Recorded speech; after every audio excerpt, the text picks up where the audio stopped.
Have you ever felt like someone said one thing, but meant something totally different? Maybe your friend says, "I'm fine," but their crossed arms and stiff posture say otherwise.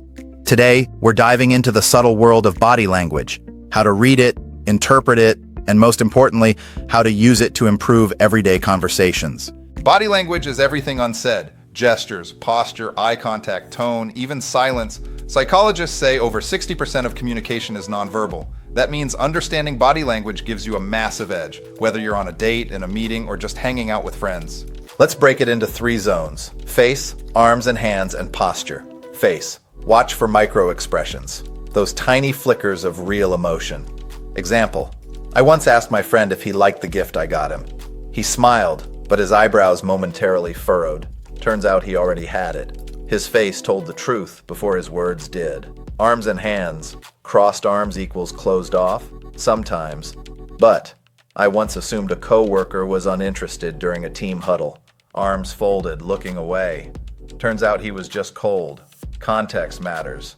Pair it with tone, facial cues, and environment. Posture. Leaning in usually equals engagement. Shifting weight or pointing feet toward the door? They might want out. A friend of mine noticed on a first date that the guy kept subtly turning his feet toward the exit every time I asked a deep question. Spoiler, there wasn't a second date. Section 3. Eye contact. The truth teller.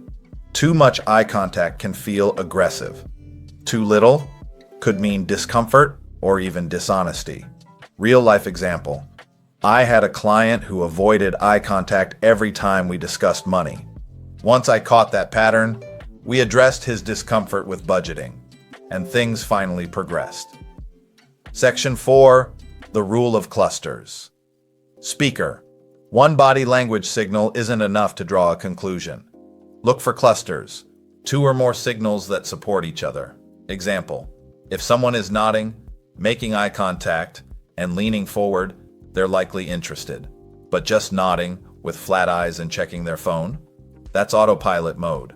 Section 4. The rule of clusters. Speaker. One body language signal isn't enough to draw a conclusion. Look for clusters, 2 or more signals that support each other. Example: if someone is nodding, making eye contact, and leaning forward, they're likely interested. But just nodding with flat eyes and checking their phone? That's autopilot mode. Section 5. Baseline behavior. Speaker. Always establish someone's baseline first. How do they behave when relaxed? That's your comparison point. My cousin, for example, always fidgets, even when happy. So when I saw her nervously tapping during a job interview, I didn't assume she was lying. It was just her normal. Section 6. Practical application. What to do with this info. Use it to ask better questions, to empathize more, to stay present. One time I noticed a friend repeatedly glancing at his watch during dinner. I could have been offended, but I asked, "Hey, are you running late?" Turns out he was anxious about a call he had to make afterward. That small check-in saved the vibe and strengthened the friendship. Final tips. Don't jump to conclusions. Pair nonverbal cues with verbal tone and context. Observe without judgment.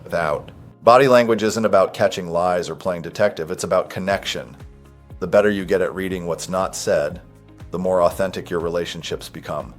If you found this helpful, hit like, subscribe, and share it with someone who overanalyzes text messages instead of reading body language.